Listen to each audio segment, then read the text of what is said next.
Pessoal, boa tarde a todos. Vamos ter nossa terceira aula aí, né? Vamos falar dos fundamentos da eletricidade, né? Bom, para ter noção da eletricidade, a gente tem uma noção básica aí, né? Compartilhar a tela aqui, é da, é, da estrutura atômica, né? Então, o modelo atômico que a gente tem hoje aí, né? Ele tem um núcleo formado pelos prótons e nêutrons e ao redor dele orbita ali os elétrons, né? Que é de carga negativa, né? A gente chama de eletrosfera, que gira em grande velocidade. Bom, do ponto de vista aí de carga, né, tanto o elétron quanto o próton, ele tem uma carga elétrica, que é de 1,6 vezes 10 a menos 19 coulomb, né, uma forma aí que eles mensuraram a carga elétrica, né. Bom, esses elétrons, né, na estrutura atômica, ele está em diferentes níveis, que chamam de camada de valência, né. E a gente vai ter a noção de que o que gera a carga elétrica são justamente esses elétrons que vão andar livre e orbitar uma, entre um átomo e outro, né? Então, no momento que a gente ordena esses movimentos de elétron, que é quando está na natureza, em estado natural, os elétrons vão orbitar de forma livre, né? Quando a gente ordena, a gente chama de carga elétrica, né? Ou a corrente elétrica, né? Que é um movimento ordenado, né? Bom, é,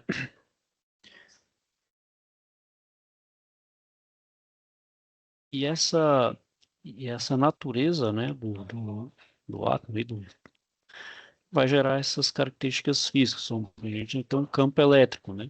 E o que é o campo elétrico? As cargas elétricas, então, ela tem a característica de criar em torno de si uma grandeza física, né?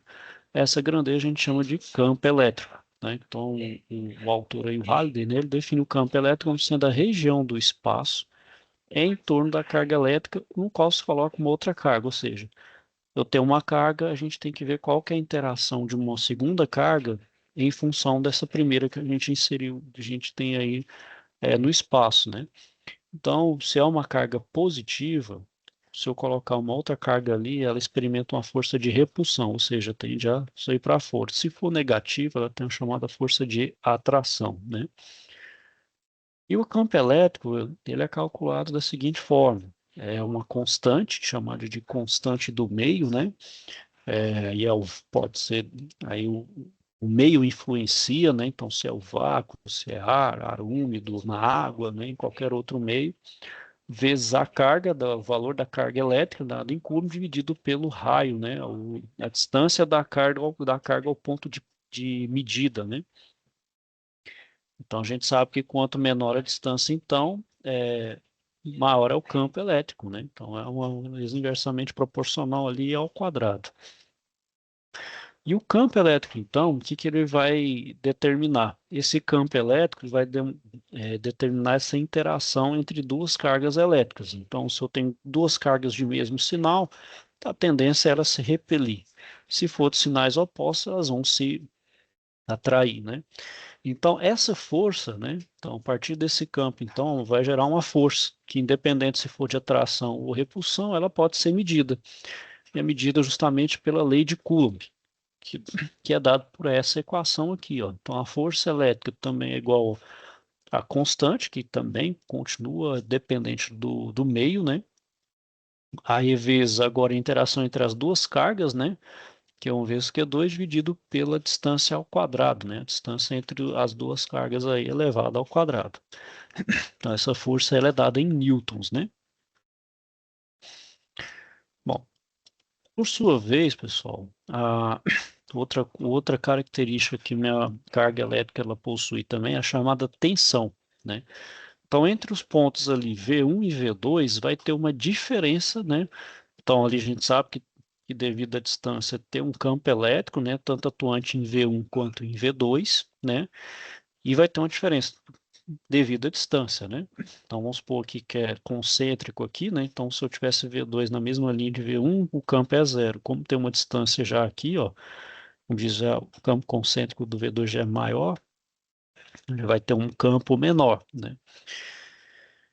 Então, é uma força que é capaz de movimentar uma carga entre esses dois pontos, né? da diferença de intensidade. Então, uma força elétrica, uma força de natureza elétrica vai atuar sobre essa partícula, né? Então, por exemplo, se eu colocar uma partícula elétrica aqui, a partir de V1, essa, esse campo aqui, ele vai gerar, então, uma diferença chamada de potencial, ou força eletromotriz, que vai levar a carga, por exemplo, de um ponto V1 ao ponto V2, né? Então, essa diferença de campo aqui, né, gera a chamada diferença de potencial, que gera então a chamada força eletromotriz, que a gente chama de tensão, né, tensão elétrica.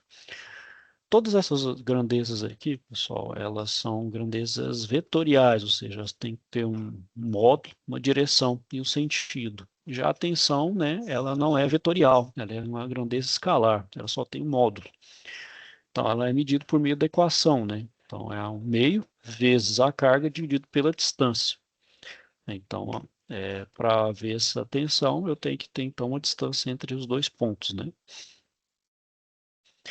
Bom, então, os dois pontos, como eu falei, né? Eles têm valores diferentes de potencial em relação à carga em questão. Então, a gente tem a chamada, como eu falei também, a diferença de potencial, ou chamada tensão elétrica. Então, essa força, né, vai surgir os campos que produzem uma força, né, que vai movimentar de forma permanente os elétrons dos condutores. Então, essa força que vai determinar, então, o movimento dos elétrons. A partir do movimento desses elétrons, um movimento ordenado, gera a chamada corrente elétrica. Então, para ter corrente elétrica, eu preciso ter tensão, né? Então, a gente vê que, por exemplo, nas tomadas da nossa residência, o que acontece ali? A gente tem a fonte de tensão. Então, no momento que a gente tem a fonte de tensão, a gente fecha um circuito ali e gera, então, ali uma corrente, né? Para gerar qualquer coisa, para funcionar um aparelho, né? Para ter coisa que se queira. Então, eu preciso da tensão. Sem a tensão, eu não gero esse movimento de elétrons, que é justamente a corrente elétrica, que é o movimento ordenado de elétrons, né?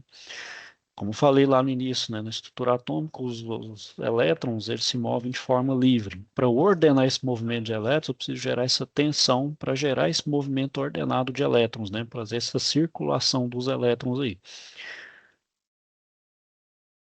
né? Então, com isso a gente tem a chamada corrente. Um outro componente que a gente tem no circuito, pessoal, é a resistência. Como o próprio nome fala, ele é um obstáculo à minha corrente, né? Então, ele é um obstáculo ali que dificulta a passagem de corrente, que por sua vez, então, vai limitar a corrente daquele meu circuito, que é uma das funções da resistência elétrica, que é limitar a corrente, né? Eu tenho um lugar que a corrente está muito alta, o que que eu faço para controlar ali? Uso resistência. Por isso que no circuito a gente coloca resistência, para fazer um controle de corrente, né? Bom, por dificultar a corrente ali, ele por atrito, né, e acaba vai gerando o chamado efeito Joule. Então essa resistência, de certa forma, ela aquece, ela gera um aquecimento, ela vai dissipar uma energia que está ali dentro da minha corrente, né? Então, de certa forma, ele vai controlar a corrente, porém ele vai ter uma consequência, que é a geração de calor. Então, de certa forma, eu preciso dissipar esse calor. Então, por exemplo, em aparelhos eletrônicos que tem muitas dessas resistências, o que que eu faço? Tenho que colocar alguma forma de dissipação de calor, né? É uma ventoinha ou qualquer coisa que seja ali, aletas, né? Por exemplo, o chuveiro, um exemplo clássico aí de resistência, né? Tem a resistência ali, ele gera o calor, e aquele calor, por sua vez, né? Vai aquecer a água. Aqueceu a água, eles têm água quente, chuveiro, né? Já os aparelhos eletrônicos, né, que tem muita presença ali de resistência, precisar de dissipadores, né? Bom, a resistência também não está apenas associada apenas ao elemento ali, né, do resistor, mas também nos próprios condutores, né? Não existe, pessoal, condutor ideal, né? Não tem aquele condutor que ele 100% da energia ele passa ali pelo condutor e não se dissipa. Não existe, né? O cobre é um como chamado condutor ali, o mais próximo ideal, que ele é um bom condutor de eletricidade. Porém, ele vai ter uma resistência. Todo material, ele tem uma resistência elétrica ali, característica dele. Então, cobre tem um, alumínio tem outro, né? Então, geralmente, eu utilizo o cobre ou o alumínio para condutor, né? E essa resistência, ela é dependente, então, do comprimento, né? Ou seja, quanto mais longo for o trecho ali de condutor, mais o dissipa energia e também com relação à bitola, né? Que é a área de seção transversal. Então, tem essa relação entre o comprimento e a área.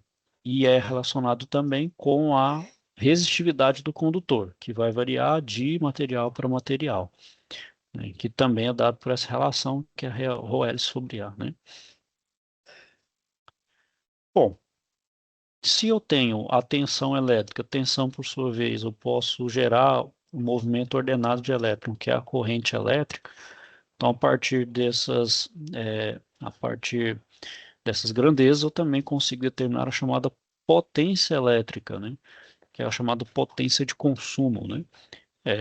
Então, a partir dessa carga movimentada dentro do campo, né, a gente gera esse trabalho, né? Quando uma força então desloca uma massa, esse efeito é conhecido como trabalho. É o trabalho mesmo que faz, por exemplo, levar uma carga de um ponto ao outro, né, de diferentes potenciais aí. Então é necessário um gasto de energia. Então é necessário um trabalho para levar essa carga de um ponto ao outro, chamado de potência, né? Bom, então a potência ela pode ser definida pelas três relações aí, ou ela pode ser relacionada com a tensão vezes a corrente, ou pela resistência vezes a corrente elevada ao quadrado, ou pela tensão elevada ao quadrado dividido pela resistência, né? Então são as três formas de eu dimensionar aí a minha potência, né? Bom, se ali eu tenho a potência, se eu colocar essa potência parametrizada no tempo, com relação com um determinado período de tempo, eu tenho a chamada energia, né, que é a potência consumida por um período de tempo, né? É, é o que se mede, por exemplo, na nossa residência ali, né? A gente consome o chamado quilowatt-hora, né? Então, tanto de potência por um determinado tempo. Então, por exemplo, eu tenho o meu chuveiro que ele tem uma potência, de, por exemplo, de 5.000 watts. Se eu usar por um determinado tempo, eu vou ter ali o seu consumo em watt-hora. Se eu dividido por 1.000, eu tenho esse seu quilowatt-hora, né? Então, é só um exemplo aí do efeito consumo, né?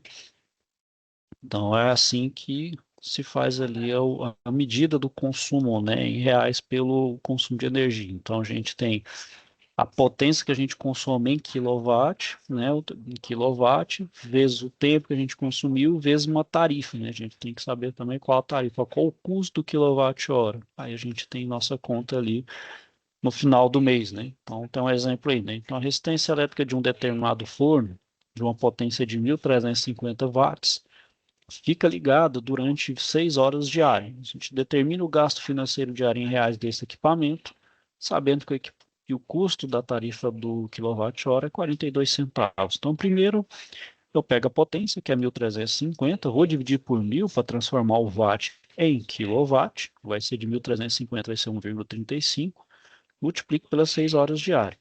Eu vou ter, então, 8,1 kWh de consumo. Então, para determinar o custo diário, eu pego a energia consumida vezes o custo da tarifa. Então, eu pego aqueles 8,1 kW, multiplico pelo 0,42. Vou ter um custo diário de R$ 3,40 diários, né? É, do, é, do meu aparelho, né? Se eu quiser saber o mensal, eu multiplico por 30 e assim por diante, né? A gente sabe que, por exemplo, aqui a gente mede isso mensalmente, né? A gente faz um outro cálculo aí para saber um consumo mensal de um determinado aparelho. Bom, outro conceito que a gente tem que ter também em mente aí, pessoal, na área da elétrica, é a chamada lei de Ohm, né? Então, um cientista chamado George Simon Ohm, ele realizou alguns experimentos com corrente. E nesse experimento, ele achou, né, descobriu uma relação entre a tensão e a resistência, que então foi chamada lei de Ohm. Então, ela determinou que a intensidade da corrente elétrica atravessando uma resistência, ela é diretamente proporcional à intensidade da força eletromotriz aplicada sobre essa resistência, e inversamente proporcional a esta resistência. É a chamada tensão é igual a resistência vezes a corrente, né? Então, a corrente é igual a tensão,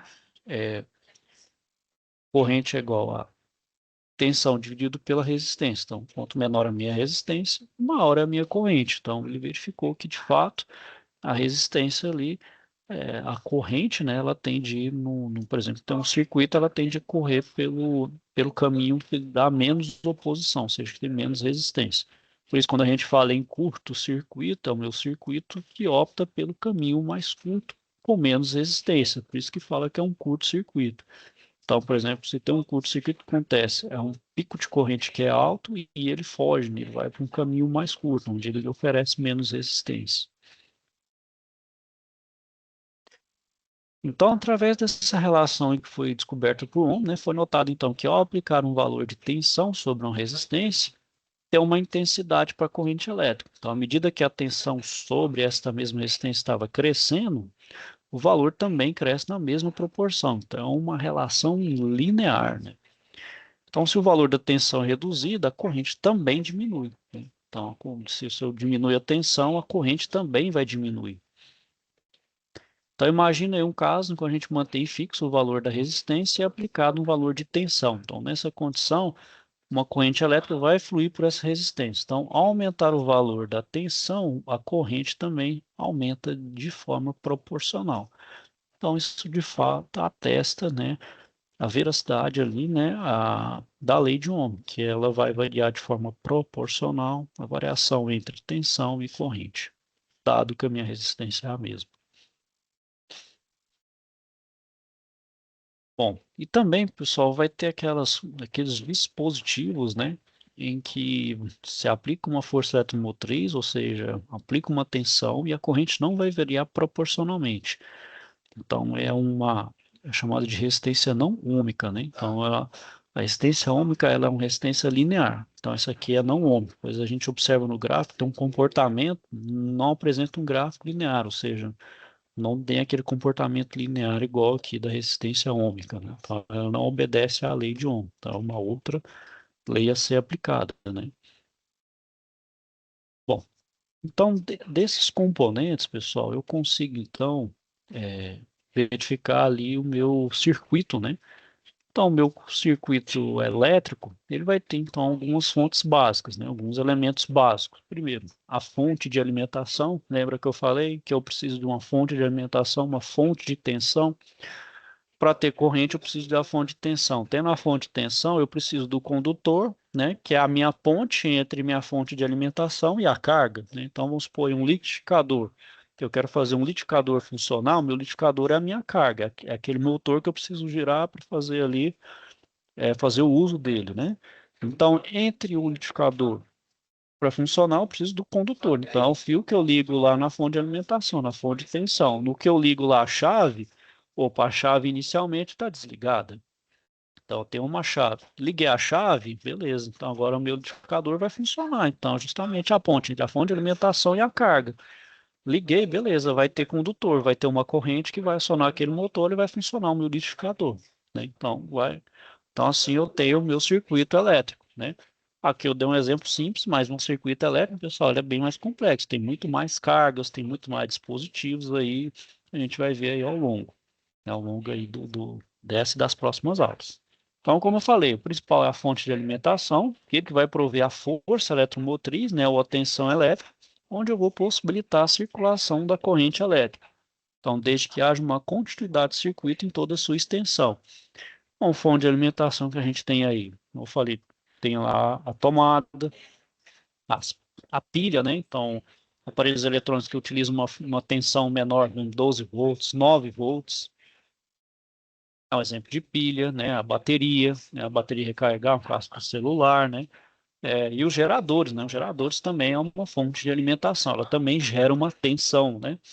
Os condutores, o condutor é aquela ponte, né? Então é o meio qual os elétrons podem se deslocar, né? Porque os elétrons, ele precisa de um meio organizado e isolado, porque senão ele foge, né? A tendência do elétron desordenado, ele vai fugir. Então precisa dele estar em um condutor blindado, para ele poder justamente fazer chegar à fonte de destino, por exemplo, a carga, né?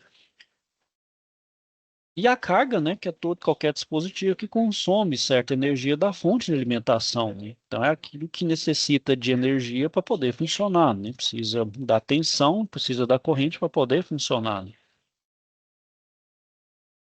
Bom, eu tenho uma fonte, a fonte de alimentação, né, pessoal? Então ele vai prover essa tensão, né, essa força eletromotriz.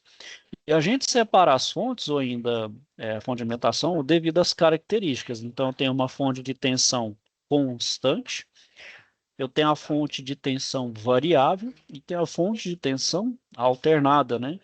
Bom, a fonte de tensão constante, ela gera uma tensão contínua, por sua vez também, pela relação tensão corrente vezes tensão igual a resistência vezes a corrente, a minha corrente também vai ser contínua. E o outro que a gente tem é a tensão alternada, que ela vai variar ao longo do tempo e também vai oferecer uma corrente alternada. Bom, sobre os condutores, né, pessoal, ele dispõe de um grande número de elétrons livres, né, para poder desempenhar um papel importante, que é a partir desses elétrons livres que vai me conduzir à corrente elétrica, né? Bom, será também essa a única característica que define o material condutor? Não, preciso também ter algumas outras coisas a levar em consideração, como por exemplo a resistência elétrica, como eu falei, né, que tem que ser um bom condutor de corrente. No momento que ele isola a corrente, o que acontece? Que dificulta, né? Acaba que a corrente não flui corretamente, né? Não flui da forma certa. O que pode acontecer? Ele pode atritar, gerar calor e não ter uma melhor eficiência de condução de corrente. Outra coisa é o coeficiente de temperatura, né? O tanto que ele pode circular a corrente sem aquecer de forma demasiada, né? E também a capacidade de conduzir corrente, né? Então, depende desses três fatores aí para determinar um bom condutor de eletricidade, né? Bom, os resistores, né, pessoal, como eu falei ali de forma um pouco mais genérica, ele também vai ter no seu corpo um conjunto de anéis coloridos. Então, fisicamente, ele tem uns anéis coloridos ali que representam o valor de sua resistência. Geralmente ali o componente, né, o material que é feito é porcelana ali, um material que é isolante eletricamente, ou de grafite, qualquer outro material que realmente atrapalha a corrente, né, que não deixa ela fluir da forma correta. Então, cada anel ali, se vocês forem ver, ele tem um número associado, um número de cor, uma cor associada. E essa cor, pela legenda, vai ter um número associado, que é a forma como a gente vai ler essa resistência aí.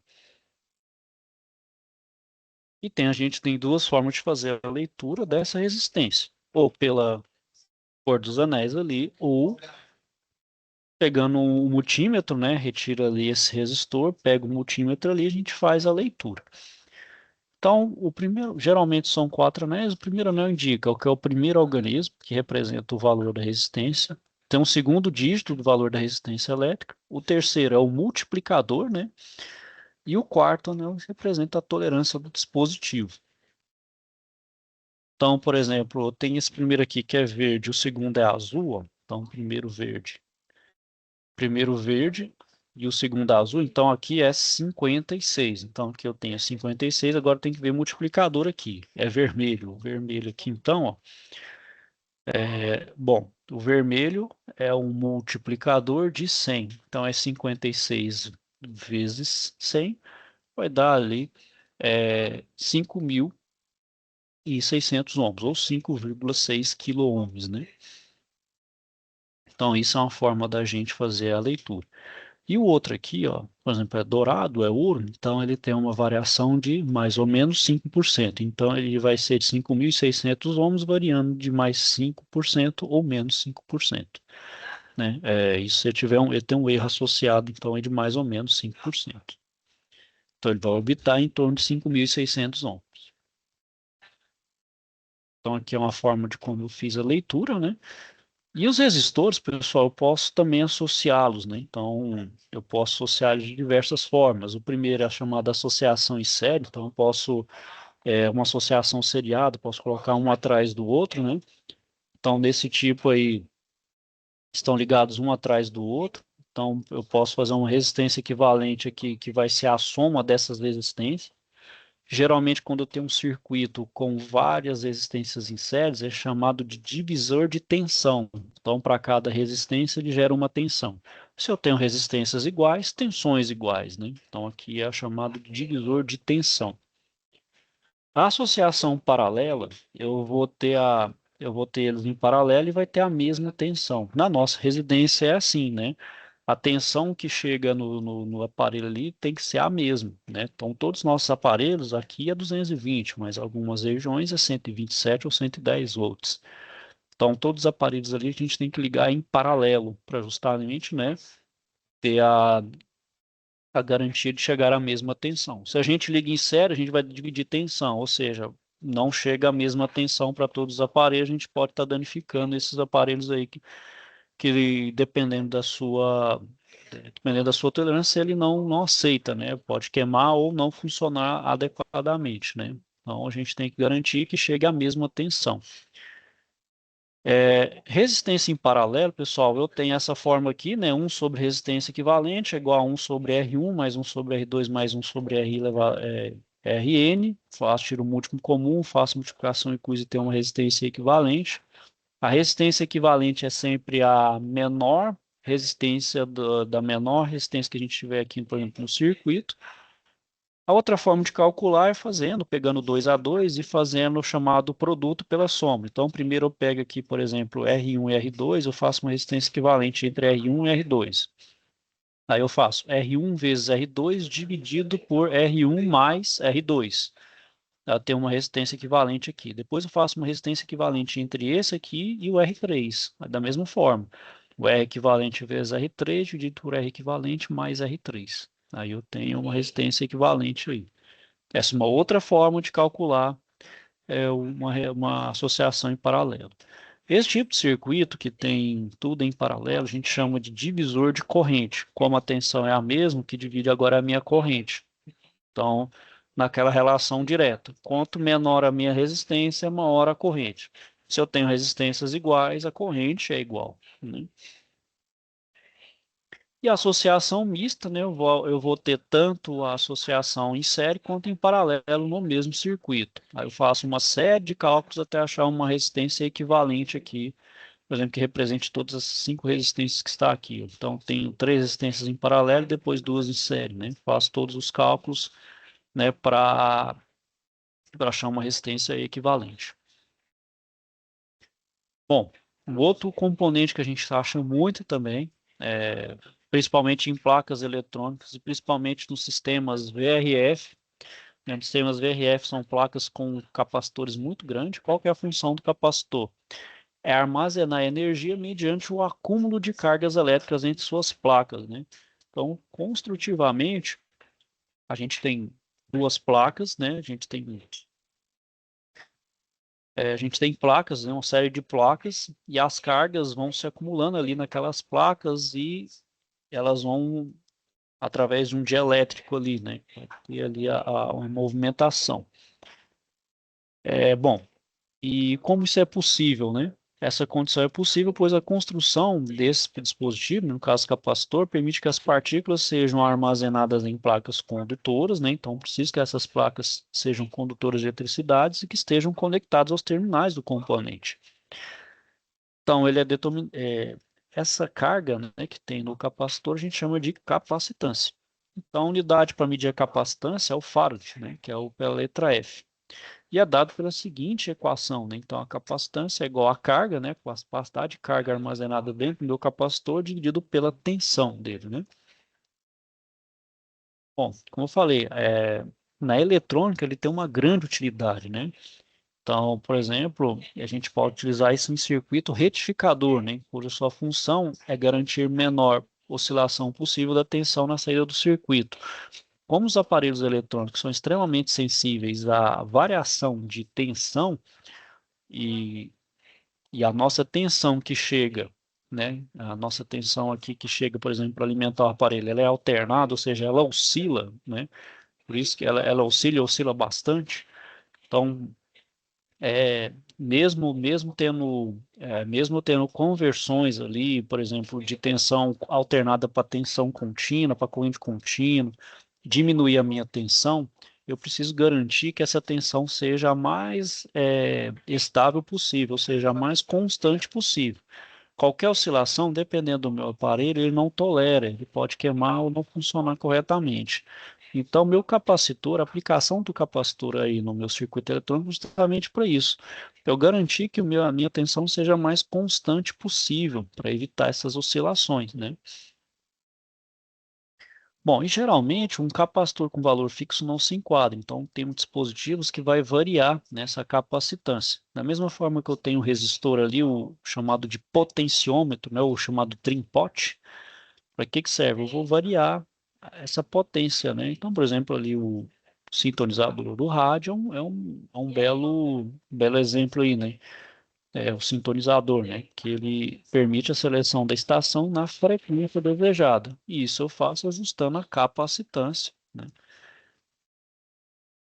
Bom, assim como eu posso associar resistores, eu também posso associar capacitores. Então, eu tenho uma associação em série, né? Então, eles estão conectados aí conforme o modelo a seguir. Se é em série, aí agora é como se fosse o paralelo da resistência. Eu faço um sobre capacitância equivalente, um sobre capacitância um mais um sobre um dividido a capacitância 2 mais um dividido a capacitância 3 assim por diante, até a enésima capacitância.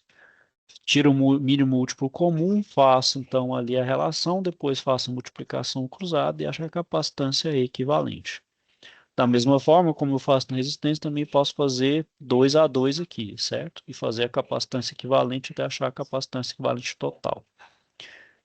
A associação paralela, ao contrário da resistência, é que agora eu somo. Eu faço simplesmente a soma da resistência ou da capacitância para dar capacitância equivalente. E a associação mista, né, onde eu vou ter tanto associação em paralelo quanto ela em série, né? Ok, pessoal? Então, finalizo mais aqui uma aula, certo? Se tiver então alguma dúvida, questionamento, me procure, ok? Então, é isso aí. Vou desejar a todos boa tarde. Com Deus, até a próxima.